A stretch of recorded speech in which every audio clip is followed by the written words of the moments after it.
नमः पार्वती पतये हर हर महादेव।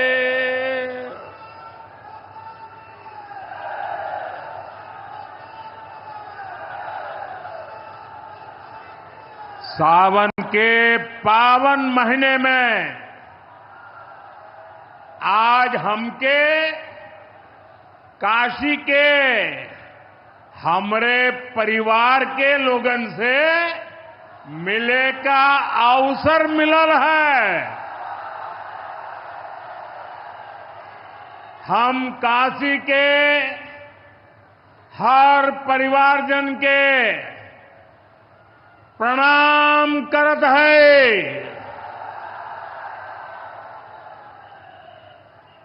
यूपी के मुख्यमंत्री योगी आदित्यनाथ जी, डिप्टी सीएम केशव प्रसाद मौर्य जी, ब्रजेश पाठक जी, पटना से हमारे साथ जुड़े कृषि मंत्री शिवराज सिंह चौहान जी, देश के अलग अलग हिस्सों में जुड़े हुए सभी आदरणीय मुख्यमंत्रीगण, गवर्नर श्री, मंत्रीगण, यूपी सरकार के मंत्रीगण, यूपी भाजपा अध्यक्ष भूपेंद्र सिंह चौधरी जी, सभी विधायक एवं जनप्रतिनिधिगण और मेरे प्यारे किसान भाइयों और बहनों, और विशेष रूप से काशी के मेरे मालिक जनता जनार्दन,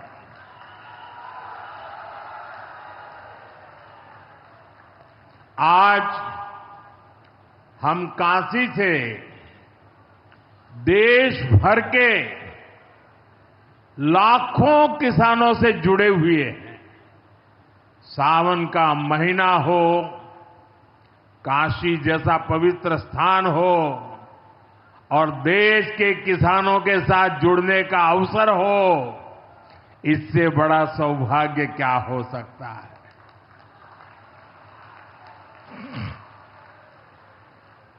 आज मैं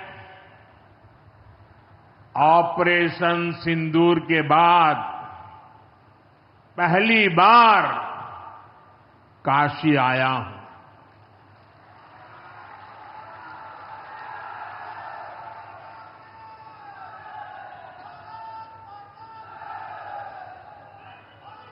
जब 22 अप्रैल को पहलगाम में आतंकी हमला हुआ था, 26 निर्दोष लोगों की इतनी बेरहमी से हत्या कर दी गई। उनके परिवार की पीड़ा, उन बच्चों का दुख, उन बेटियों की वेदना, मेरा हृदय बहुत तकलीफ से भर गया था। तब मैं बाबा विश्वनाथ से यही मना रहा था कि सभी पीड़ित परिवारों को ये दुख सहने की हिम्मत दे। काशी के मेरे मालिकों, मैंने अपनी बेटियों के सिंदूर का बदला लेने का जो वचन दिया था,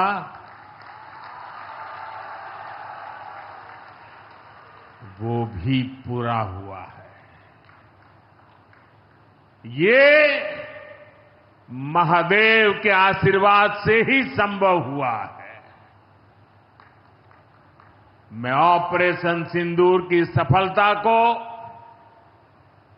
उनके चरणों में समर्पित करता हूं।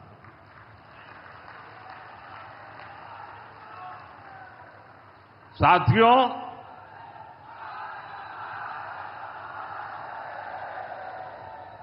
इन दिनों जब काशी में गंगा जल लेकर जाते हुए शिव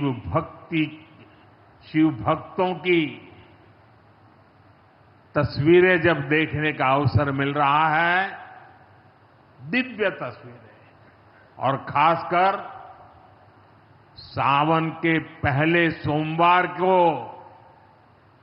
जब हमारे यादव बंधु बाबा का जलाभिषेक करने निकलते थे, गौरी केदारेश्वर से कंधे पर गंगा जल लेकर यादव बंधुओं का समूह, कितना मनोरम दृश्य होता है। डमरू की आवाज, गलियों में कोलाहल, एक अद्भुत भाव विश्व पैदा होता है। मेरी भी बहुत इच्छा थी कि सावन के पवित्र महीने में बाबा विश्वनाथ और मार्कंडेय महादेव के दर्शन करूं, लेकिन मेरे वहां जाने से महादेव के भक्तों को असुविधा न हो, उनके दर्शन में बाधा न पड़े, इसलिए मैं आज यहीं से भोलेनाथ और मां गंगा को प्रणाम कर रहा हूं।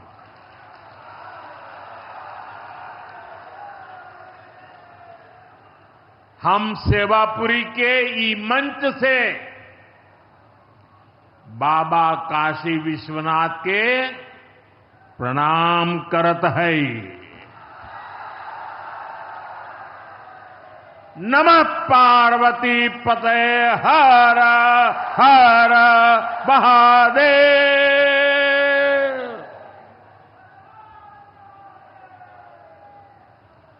साथियों, कुछ दिनों पहले मैं तमिलनाडु में था। मैं वहां 1000 साल पुराने एक ऐतिहासिक मंदिर गया था, गंगईकोंडा चोलापुरम मंदिर। ये मंदिर देश की शैव परंपरा का एक प्राचीन केंद्र है।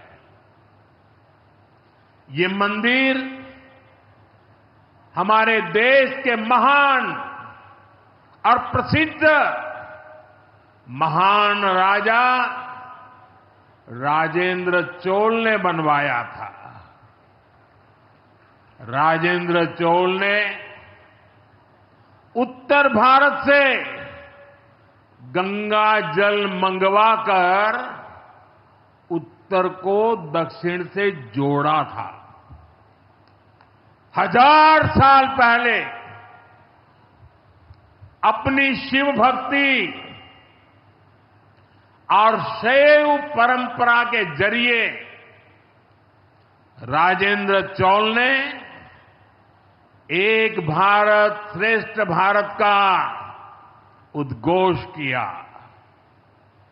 आज काशी तमिल संगमम जैसे प्रयासों के जरिए हम उसे आगे बढ़ाने का एक नम्र प्रयास कर रहे हैं। और मैं जब अभी गंगईकोंडा चोलापुरम गया तो मेरे लिए बहुत संतोष की बात है कि 1000 साल बाद आपके आशीर्वाद से मैं भी गंगा जल लेकर वहां गया था। मां गंगा के आशीर्वाद से बहुत ही पवित्र माहौल में वहां पूजा संपन्न हुई। गंगा जल से वहां जलाभिषेक करने का सौभाग्य प्राप्त हुआ। साथियों, जीवन में ऐसे अवसर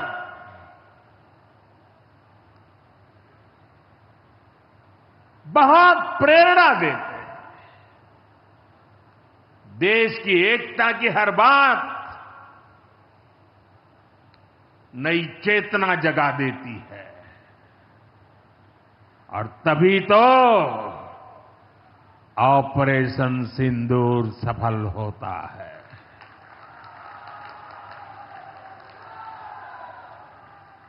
एक 140 करोड़ देशवासियों की एकता ऑपरेशन सिंदूर की ताकत बन जाती है। साथियों, ऑपरेशन सिंदूर जवानों के पराक्रम का वो पल और आज किसानों को प्रणाम करने का अवसर। आज यहां एक विराट किसान उत्सव का आयोजन हो रहा है। देश के 10 करोड़ किसान भाइयों बहनों के खातों में 21,000 करोड़ रुपए पीएम किसान सम्मान निधि के रूप में भेजे गए हैं। और जब काशी से धन जाता है ना, वो तो अपने आप प्रसाद बन जाता है।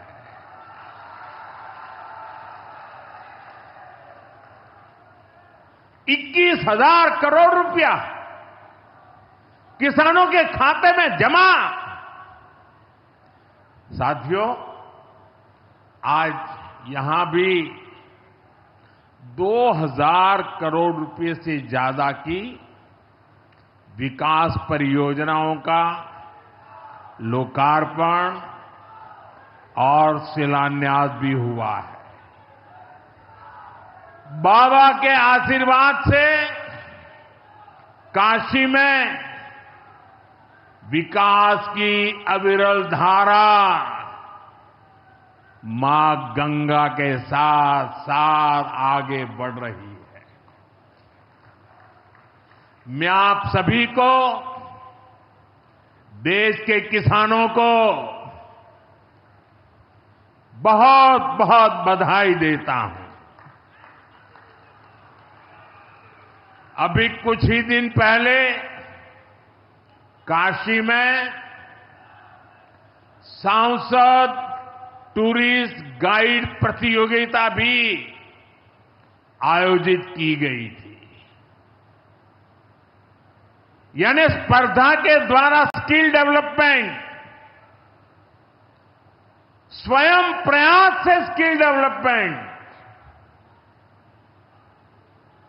उसके अनेक प्रयोग आज काशी की भूमि में हो रहे हैं। आने वाले दिनों में काशी सांसद फोटोग्राफी प्रतियोगिता, सांसद रोजगार मेला समेत कई और आयोजन भी होने वाले हैं। मैं यहां सरकार के सभी मुलाजिमों को, सरकार के सभी अधिकारियों को भी सार्वजनिक रूप से बहुत बहुत बधाई देता हूं, ताकि वे जनभागीदारी से युवा पीढ़ी को जोड़ करके ऐसे अद्भुत कार्यक्रमों की रचना करते हैं और सफलतापूर्वक उसको आगे बढ़ाते हैं। इस काम में जुड़े हुए सभी अधिकारी भी बहुत बहुत बधाई के पात्र हैं। जो ये प्रतियोगिता में हिस्सा ले रहे हैं, उनको भी मेरी बहुत बहुत शुभकामनाएं हैं। साथियों, हमारी सरकार निरंतर किसानों की खुशहाली के लिए काम कर रही है। पहले की सरकारों में किसानों के नाम पर हुई एक घोषणा भी पूरी होना मुश्किल होता था। लेकिन भाजपा सरकार जो कहती है वो करके दिखाती है। आज पीएम किसान सम्मान निधि सरकार के पक्के इरादों का उदाहरण बन चुकी है। भाइयों बहनों, आपको याद होगा 2019 में जब पीएम किसान सम्मान निधि शुरू हुई थी, तब सपा, कांग्रेस जैसे विकास विरोधी लोग, विकास विरोधी दल कैसी कैसी अफवाहें फैला रहे थे, लोगों को गुमराह कर रहे थे, किसानों को उलझन में डालते थे। कोई कहता था मोदी भले योजना लाया, लेकिन 2019 का चुनाव जाएगा, ये सब बंद हो जाएगा। इतना ही नहीं, मोदी ने जो पैसा अभी जमा किया है ना, वो भी वापस निकाल देगा। कैसा झूठ बोलते हैं। और यही देश का दुर्भाग्य है कि निराशा की गर्त में डूबा हुआ विरोधी मानसिकता वाले लोग ऐसी ही झूठी सच्चाई को लेकर के जी रहे हैं। ये सिर्फ किसानों से, देश के लोगों से झूठ बोल सकते हैं। आप मुझे बताइए, क्या इतने वर्षों में कभी एक भी किस्त बंद हुई क्या? पीएम किसान सम्मान निधि बिना ब्रेक के जारी है। आज तक 4.25 लाख करोड़ रुपए, आंकड़ा याद रखना, 4.25 लाख करोड़ रुपए किसानों के खाते में भेजे जा चुके हैं। जरा आप मेरे साथ बोलेंगे कितने? 4.25 लाख करोड़। कितने? कितने? कितने? और ये 4.25 लाख करोड़ इतने रुपये किसके खाते में जमा किए? किसके खाते में जमा किए? मेरे किसान भाई बहनों के खाते में जमा किए। यहां यूपी के भी करीब 2.5 करोड़ किसानों को इसका लाभ मिला है। यूपी में किसानों को इस योजना के 90,000 करोड़ रुपए से ज्यादा भेजे गए हैं। इतना ही नहीं, मेरी काशी के किसानों को भी करीब करीब 900 करोड़ रुपए मिले हैं।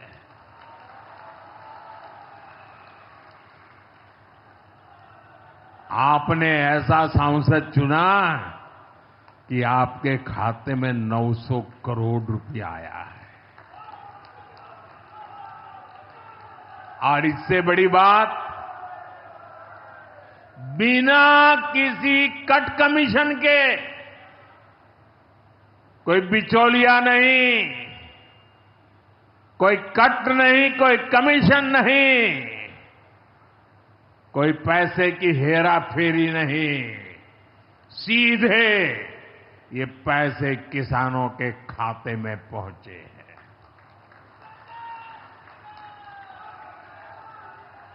और मोदी ने ये परमानेंट व्यवस्था बना दी है।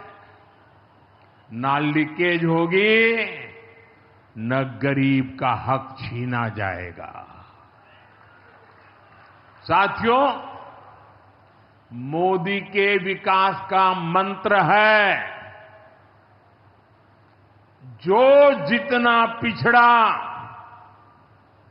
उसे उतनी ज्यादा प्राथमिकता।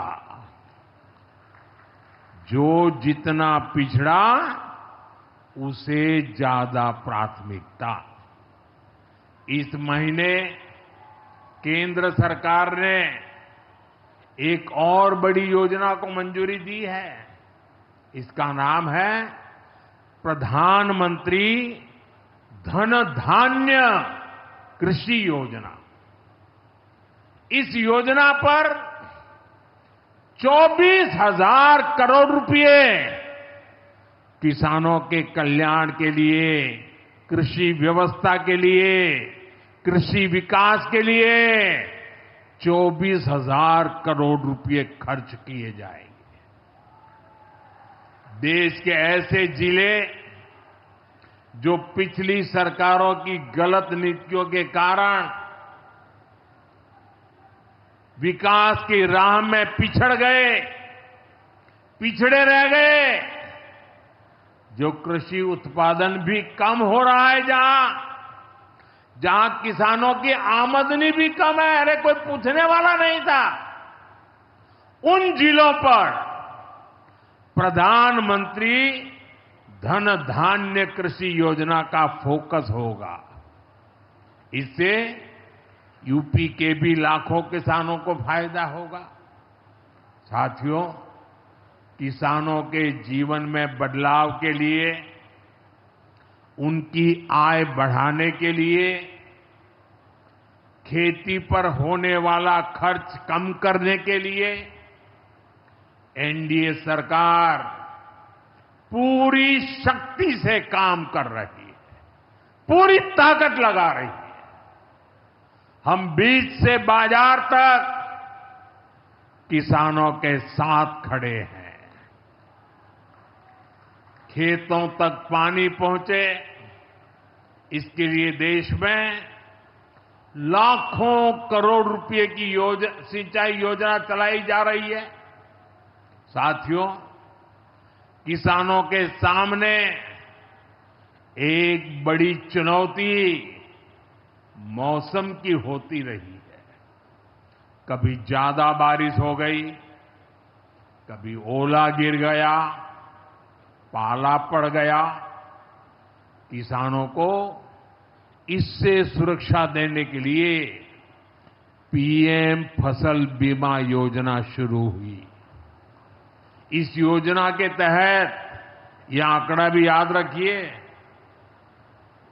इस बीमा योजना के तहत अब तक 2.25 लाख करोड़ रुपए, 2.25 लाख करोड़ रुपए से ज्यादा का क्लेम किसानों को दिया जा चुका है। बीमा के माध्यम से 2.25 लाख करोड़ रुपया। कितना बताएंगे? कितना? 2.25 लाख करोड़ रुपया। साथियों, हमारी सरकार यह भी सुनिश्चित कर रही है कि आपको आपकी फसल की सही कीमत मिले। इसके लिए फसलों की एमएसपी में रिकॉर्ड वृद्धि हुई है। धान और गेहूं जैसी प्रमुख फसलों की एमएसपी भी बढ़ाई गई है। आपकी उपज सुरक्षित रहे, इसलिए सरकार देश में हजारों नए गोदाम भी बनवा रही है। भाइयों बहनों, हमारा जोर कृषि अर्थव्यवस्था में महिलाओं की भागीदारी बढ़ाने पर भी है। हम लखपति दीदी अभियान चला रहे हैं। हमारा लक्ष्य देश में 3 करोड़ लखपति दीदी बनाने का है। 3 करोड़ लखपति दीदी।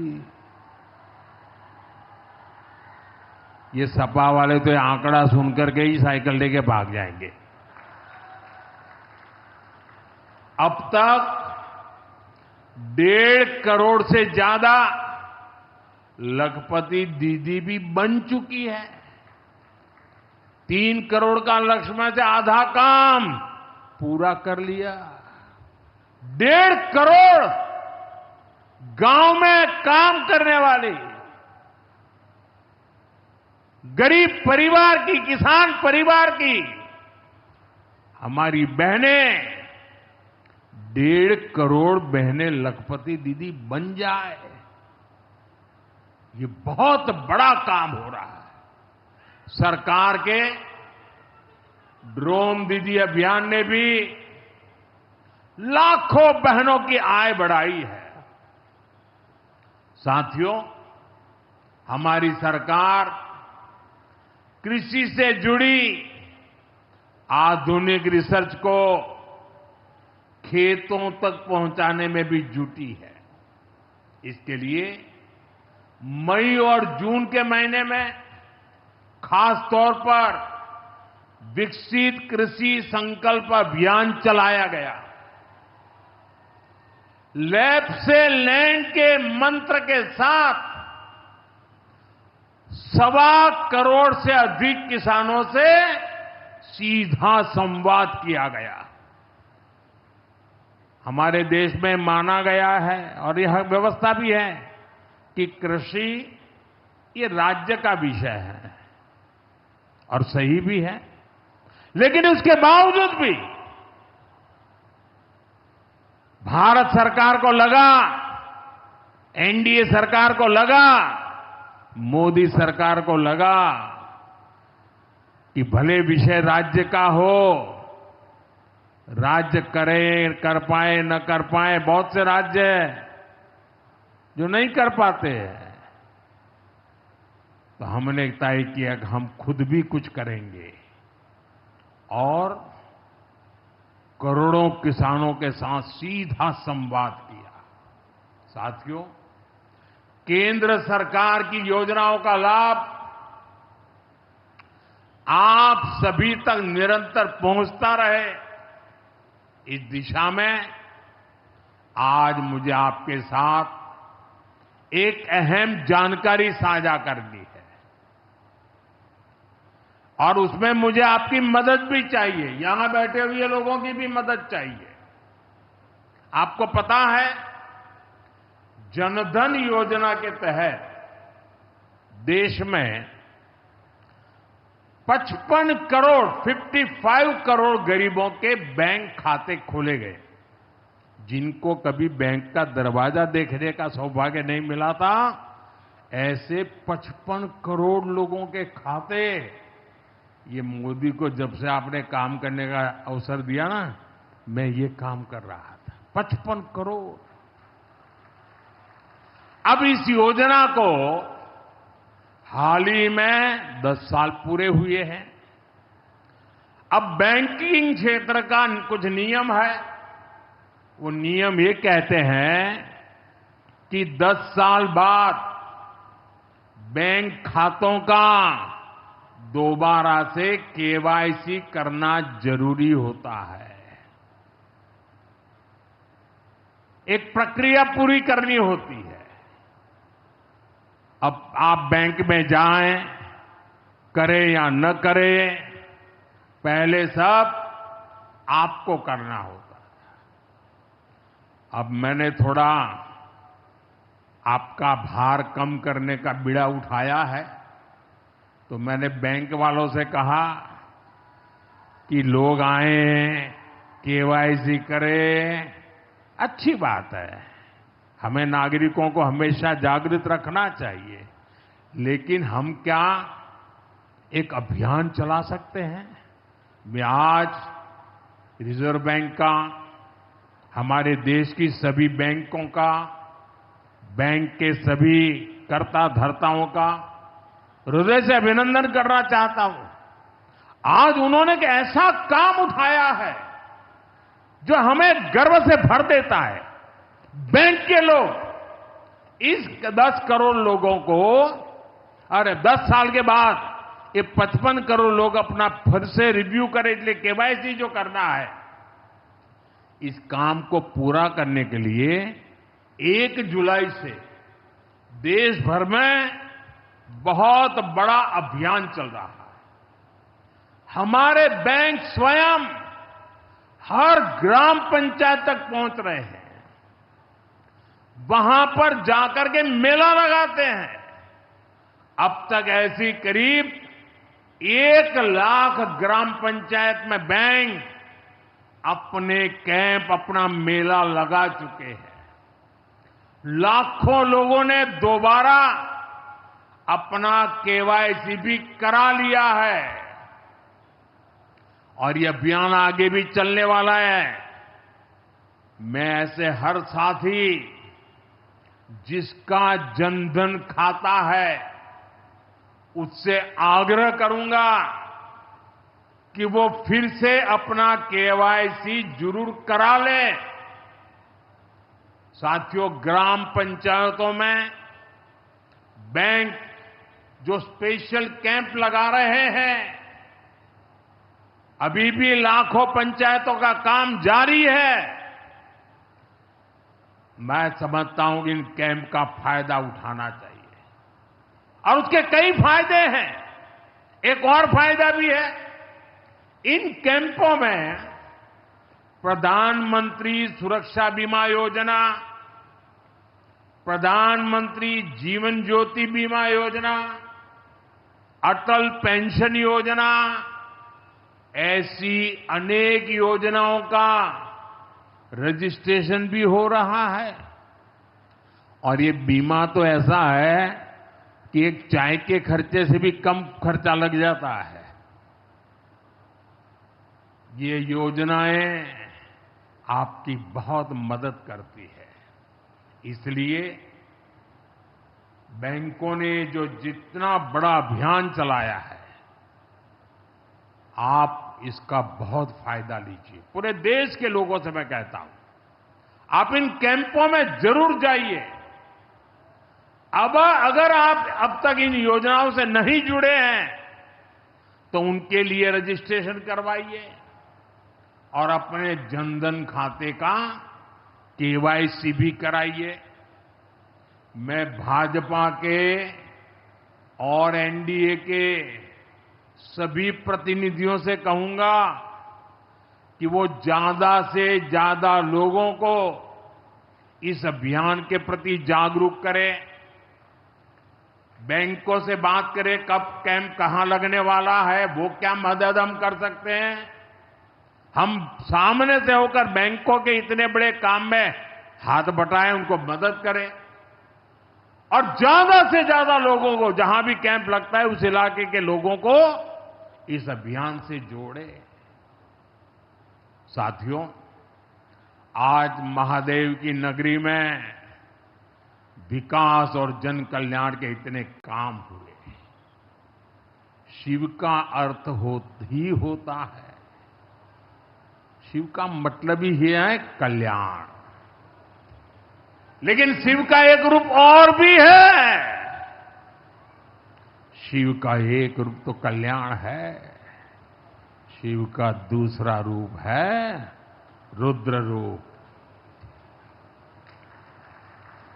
सामने जब आतंक और अन्याय होता है तब हमारे महादेव रुद्र रूप धारण करते हैं।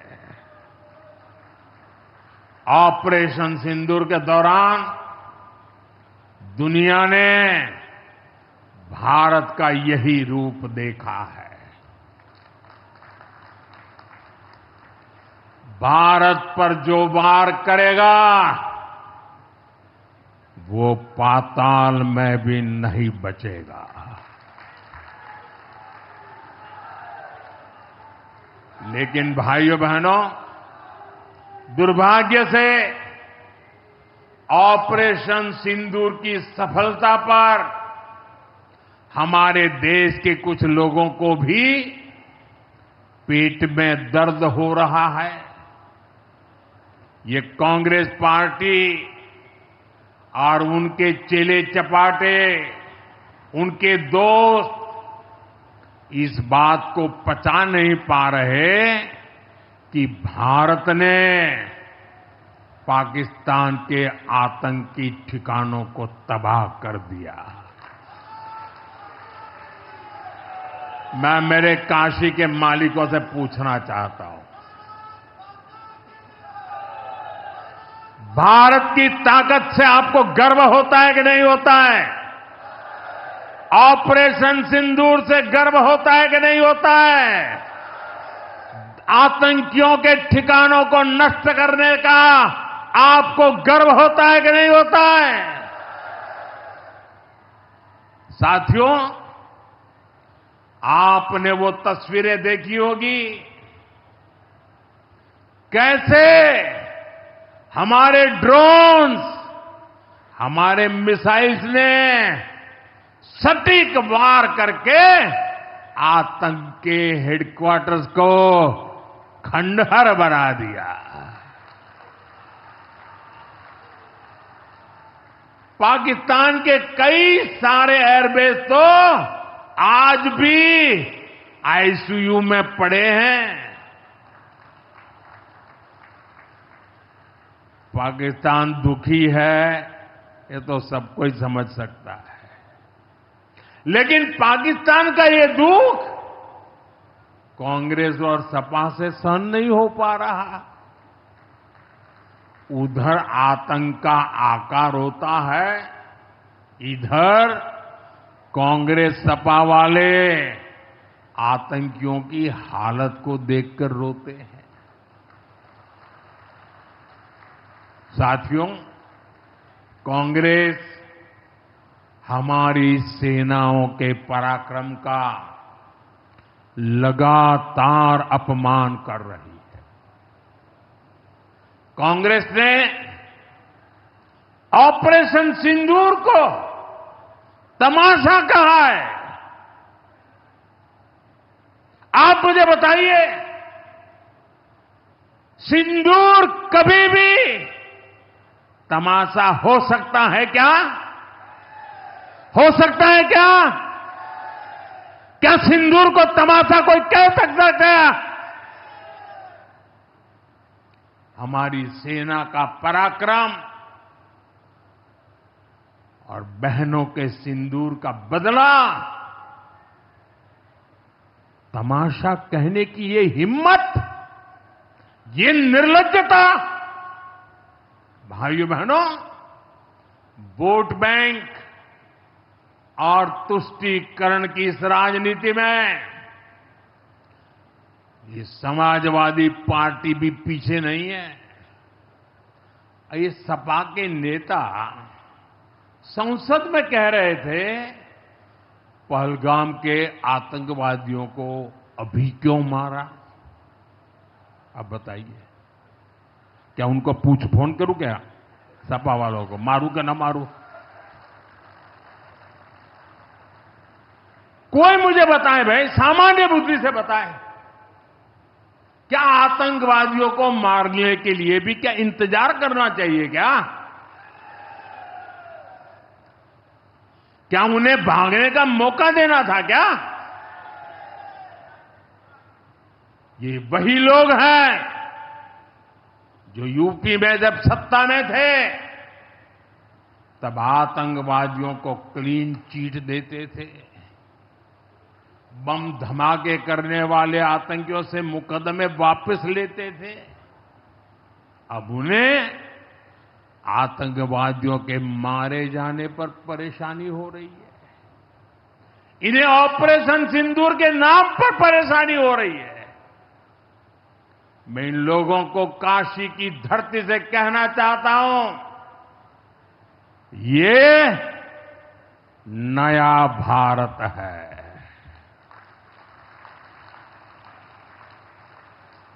ये नया भारत भोलेनाथ को भी पूछता है और देश के दुश्मनों के सामने काल भैरव भी बन जाता है।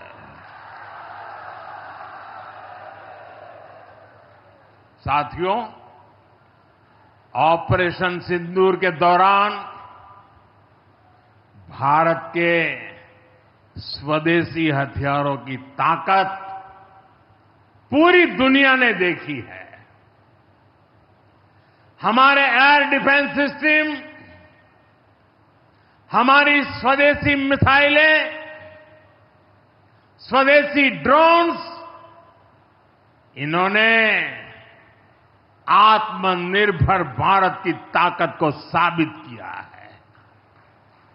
खासकर हमारी ब्रह्मोस मिसाइलें, इनकी दहशत भारत के हर दुश्मन के भीतर भर गई है। पाकिस्तान में कहीं यूं ही ब्रह्मोस आवाज आ जाए ना तो नींद नहीं आती। मेरे प्यारे भाई बहनों, मैं यूपी का सांसद हूं। यूपी के सांसद के नाते मुझे खुशी है कि वो ब्रह्मोस मिसाइलें हमारे यूपी में भी बनेगी।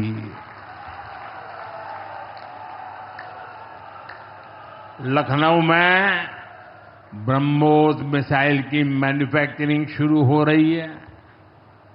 यूपी डिफेंस कॉरिडोर में भी कई बड़ी डिफेंस कंपनियां अपने प्लांट लगा रही है। आने वाले समय में यूपी में बने हथियार, हिंदुस्तान के हर भाग में बने हथियार भारतीय सेनाओं की ताकत बनेंगे।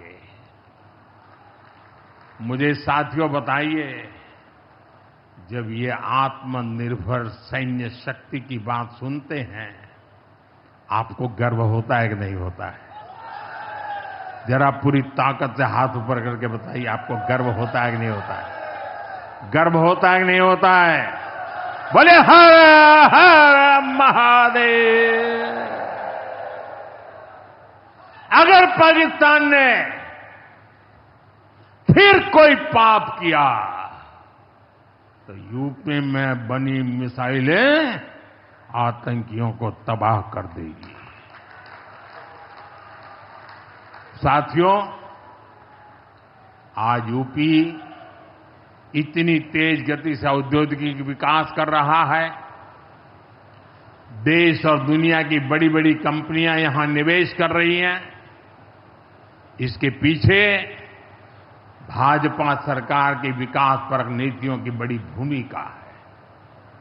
सपा के समय में यूपी में अपराधी बेखौफ थे और निवेशक यहां आने से भी डरते थे, लेकिन भाजपा की सरकार में अपराधी में खौफ है और निवेशक यूपी के भविष्य में भरोसा देख रहे हैं।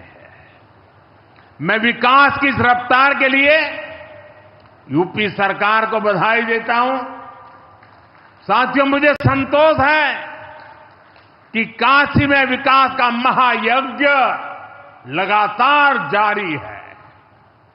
आज शुरू हुए रेल ओवरब्रिज, जल जीवन मिशन से जुड़े प्रोजेक्ट, काशी के स्कूलों का नवनिर्माण कार्य, होम्योपैथिक कॉलेज का निर्माण, मुंशी प्रेमचंद की विरासत को सहेजना, ये सारे काम भव्य काशी, दिव्य काशी, समृद्ध काशी और मेरी काशी के निर्माण को गति देंगे। यहां सेवापुरी में आना भी सौभाग्य से ही होता है। ये मां कालका देवी की ड्योढ़ी है। मैं यहां से मां कालका के चरणों में वंदन करता हूं। मुझे खुशी है कि मां कालका धाम का हमारी सरकार ने सुंदरीकरण कर उसे और भव्य बना दिया है। मंदिर तक आना जाना भी आसान हो गया है। सेवापुरी का इतिहास क्रांति का इतिहास रहा है। स्वतंत्रता संग्राम में यहां के अनेकों लोगों ने भागीदारी की थी। यही वो सेवापुरी है जहां महात्मा गांधी की कल्पना साकार हुई। यहां घर घर महिला पुरुष के हाथों में चरखा हुआ करता था। और सहयोग देखिए, अब चांदपुर से भदोई रोड जैसे प्रोजेक्ट से काशी के बुनकरों के साथ भदोही के बुनकर भी जुड़ रहे हैं। इसका लाभ बनारसी सिल्क के बुनकरों को भी होगा और भदोही के कारीगरों को भी होगा। साथियों, काशी बौद्धिक जनों की नगरी है। आज जब हम आर्थिक प्रगति की बात कर रहे हैं तो मैं आपका ध्यान वैश्विक हालातों पर भी ले जाना चाहता हूं। आज दुनिया की अर्थव्यवस्था कई आशंकाओं से गुजर रही है। अस्थिरता का माहौल है। ऐसे में दुनिया के देश अपने अपने हितों पर फोकस कर रहे हैं। अपने अपने देश के हितों पर ध्यान केंद्रित कर रहे हैं। भारत भी दुनिया की तीसरी सबसे बड़ी अर्थव्यवस्था बनने जा रहा है। इसलिए भारत को भी अपने आर्थिक हितों को लेकर सजग रहना ही है। हमारे किसान, हमारे लघु उद्योग, हमारे नौजवानों के रोजगार, इनका हित हमारे लिए सर्वोपरि है। सरकार इस दिशा में हर प्रयास कर रही है, लेकिन देश के नागरिक के रूप में भी हमारे कुछ दायित्व है। और ये बात सिर्फ मोदी नहीं, हिंदुस्तान के हर व्यक्ति ने दिन में हर पल बोलते रहना चाहिए, दूसरे को कहते रहना चाहिए। जो देश का भला चाहते हैं, जो देश को तीसरे नंबर की इकोनॉमी बनाना चाहते हैं, ऐसा कोई भी राजनीतिक दल हो, कोई भी राजनेता हो, उसने अपने संकोच को छोड़ करके देश हित में हर पल, हर बार, हर जगह देशवासियों के अंदर एक भाव जगाना होगा। और वो है, हम स्वदेशी का संकल्प लें। अब हम कौन सी चीजों को खरीदेंगे, कौन से तराजू से तोलेंगे? मेरे भाइयों बहनों, मेरे देशवासियों, अब हम कुछ भी खरीदें तो एक ही तराजू होना चाहिए। हम उन चीजों को खरीदेंगे जिसे बनाने में किसी न किसी भारतीय का पसीना बहा है। और जो चीज भारत के लोगों द्वारा बनी है, भारत के लोगों के कौशल्य से बनी है, भारत के लोगों के पसीने से बनी है, हमारे लिए वह स्वदेशी है। हमें vocal for local, vocal for local मंत्र को अपनाना होगा। हम संकल्प लें कि हम मेक इन इंडिया प्रोडक्ट्स को ही बढ़ावा देंगे। हमारे घर में जो कुछ भी नया सामान आएगा, मैं नए सामान की बात कर रहा हूं, हमारे घर में जो भी नया सामान आएगा वो स्वदेशी ही होगा। ये जिम्मेदारी हर देशवासी को लेनी होगी। और मैं आज मेरे व्यापार जगत के भाई बहनों से विशेष आग्रह करना चाहता हूं। मैं मेरे दुकानदार भाई बहनों से आग्रह करना चाहता हूं, जब दुनिया इस प्रकार से अस्थिरता के माहौल से गुजर रही है, तब हम भी, चाहे व्यापार हो, छोटी दुकान हो, कारोबार करते हो, अब हम हमारे यहां से सिर्फ और सिर्फ स्वदेशी माल ही बेचेंगे। साथियों, ये स्वदेशी माल बेचने का संकल्प भी देश की सच्ची सेवा होगा। आने वाले महीने त्योहारों के महीने हैं, दिवाली आएगी, बाद में शादियों के समय आएगा। हर पल अब स्वदेशी ही खरीदेंगे। मैंने जब देशवासियों को कहा था मेड इन इंडिया, अब विदेशों में जाकर के शादियां कर करके देश का धन मत लुटाओ।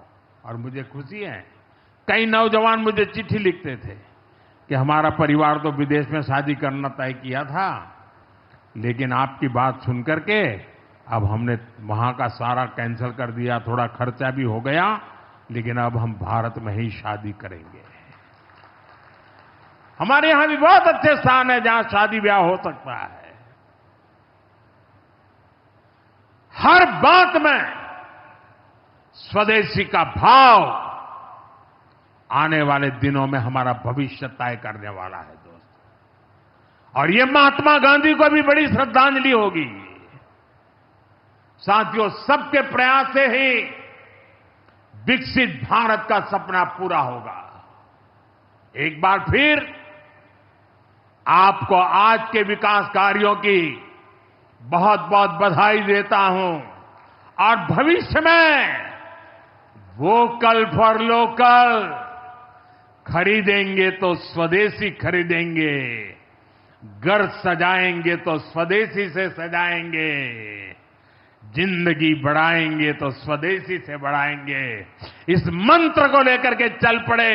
बहुत बहुत धन्यवाद। मेरे साथ बोले हर हर महादेव।